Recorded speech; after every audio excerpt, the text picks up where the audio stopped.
Ayush visa ये है, ये आप सभी अभी देखिए ना सारे कॉलेजेस का नैक हो रहा है और NCISM रैंकिंग दे रहा है, वो क्या है? करेक्ट ना? लेकिन उसका रियल सीन बिहाइंड क्या है?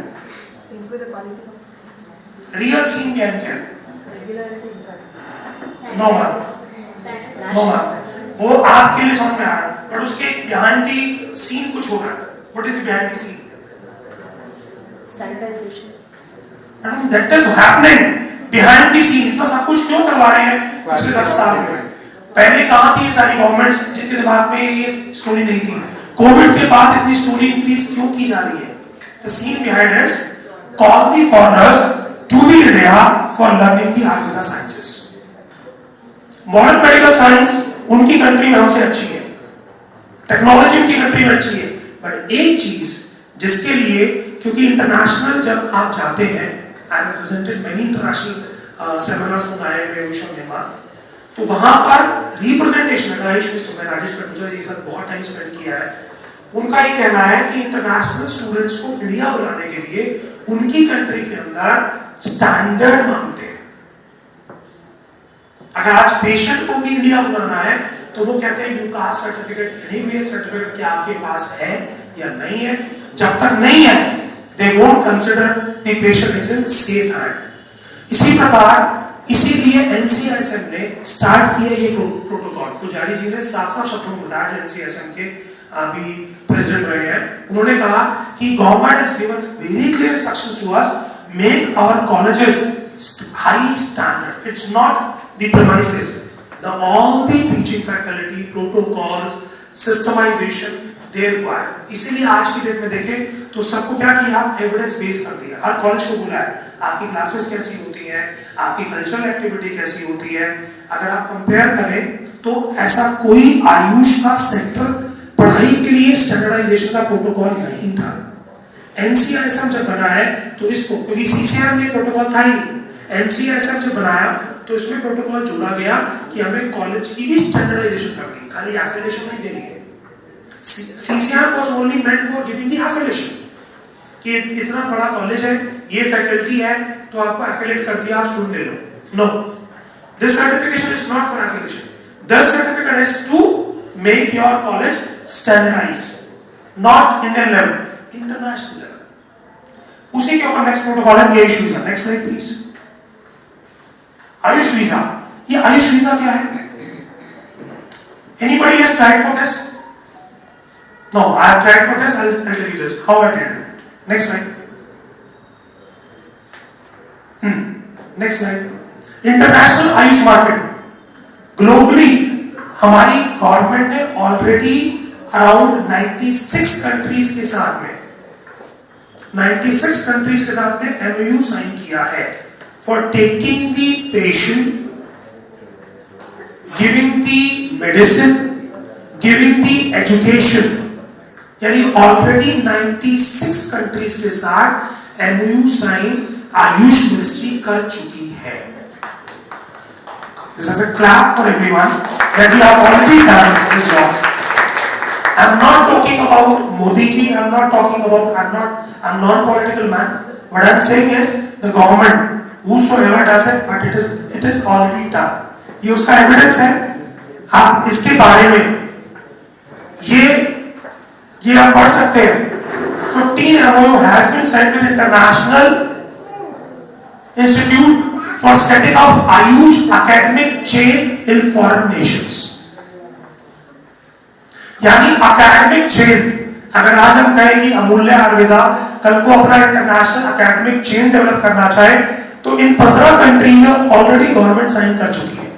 यानी उनकी कंट्री के अंदर जो BMS इंटरनेशनल जाते हैं लेकिन उनको रजिस्ट्रेशन नहीं मिलता, उनको प्रैक्टिस की अपॉर्चुनिटी नहीं मिलती, वो अपॉर्चुनिटी अब मिलेगी. ये उसका एविडेंस है. आप इसको आराम से मिनिस्ट्री ऑफ आयुष की साइट पे जाकर देख सकते हैं. आई एम नॉट टॉकिंग, ये मेरा कोई बनाया पर्सनल एविडेंस नहीं है.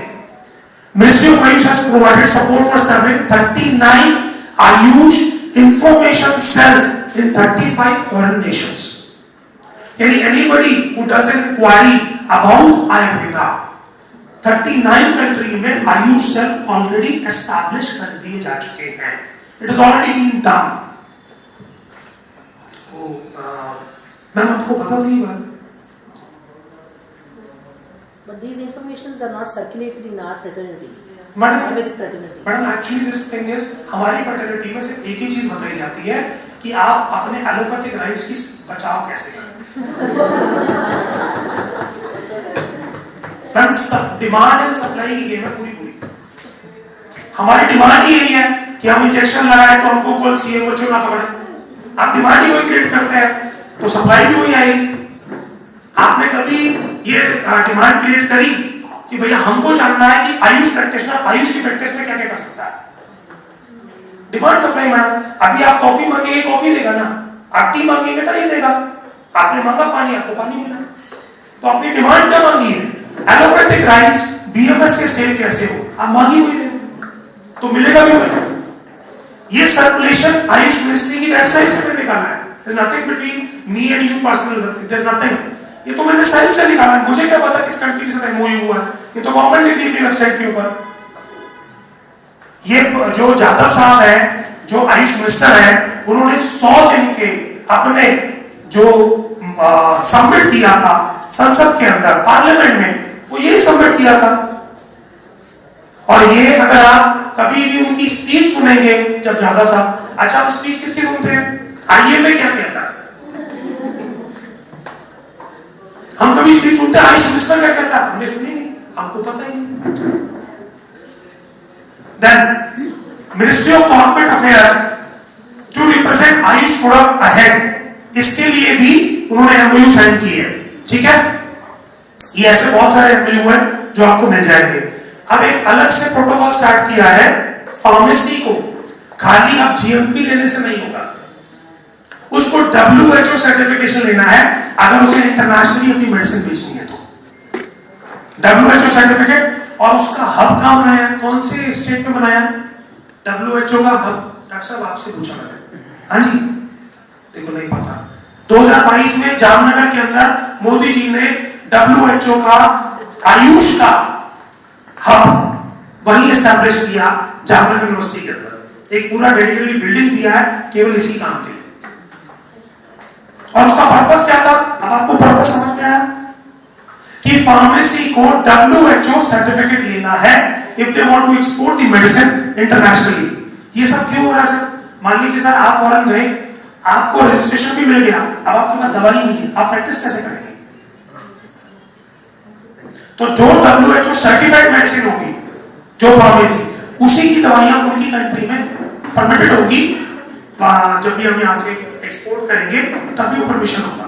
अगर आप देखें बैक ऑफ द सीन, ये सारे काम ऑलरेडी किए जा रहे हैं। एक आपको सर्टिफिकेट देना, ठीक है, कि आप सर्टिफाइड हो जाए इंटरनेशनली, इंफॉर्मेशन सर्कुलेट करना इंटरनेशनली कि what is the importance of Ayurveda, benefits of Ayurveda. ये सारी चीजें इंटरनेशनली ऑलरेडी चल रही हैं और हम में से ही कोई आयुर्वेदिक फिजिशियन ये कर रहा है। एग्जांपल दे रहा हूं कि कौन कर रहा है, ये इंफॉर्मेशन कौन दे रहा है? आयुर्वेदिक फिजिशियंस ही दे रहे हैं, हमारे लेक्चरर्स, प्रोफेसर्स, जिनको इसके बारे में प्रिंसिपल्स। बट उससे कौन अलग है? उससे अलग है प्राइवेट प्रैक्टिशनर। कॉलेजेस के प्रिंसिपल को सारी बातें पता है क्योंकि उन सबको इंफॉर्मेशन आती है, बट उनसे अलग कौन है? Once we pass it out of college, we only call our principal on happy birthday and thank you for it. That's it. But these information are already available with each and every principal क्योंकि उनको पता है क्यों किया जा रहा है।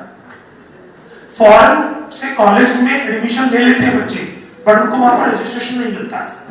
जब रजिस्ट्रेशन नहीं मिलेगा तो मैडम वो प्रैक्टिस कैसे करेंगे? वो डिग्री तो अगर मान लीजिए आपके पास कर्नाटका का रजिस्ट्रेशन नहीं है तो आपकी डिग्री क्या है? फोटोकॉपी है, correct? Your degree is not just photocopy. अगर आपको कर्नाटका बोर्ड रजिस्ट्रेशन ना दे, अगर आपको नहीं मिलेगा तो फोटोकॉपी है। जैसे मेरा दिल्ली भारतीय चिकित्सा परिषद है, मैंने काल भरेश्वर से डिग्री ली और मेरे को दिल्ली रजिस्ट्रेशन नहीं मिलेगा तो मेरी डिग्री क्या है? फोटोकॉपी तो है। तो ऐसे ही फॉरेन स्टूडेंट्स के लिए वो फोटोकॉपी थी, उस फोटोकॉपी को डिग्री में कन्वर्ट करने के लिए गवर्नमेंट ने स्टेप्स लिए।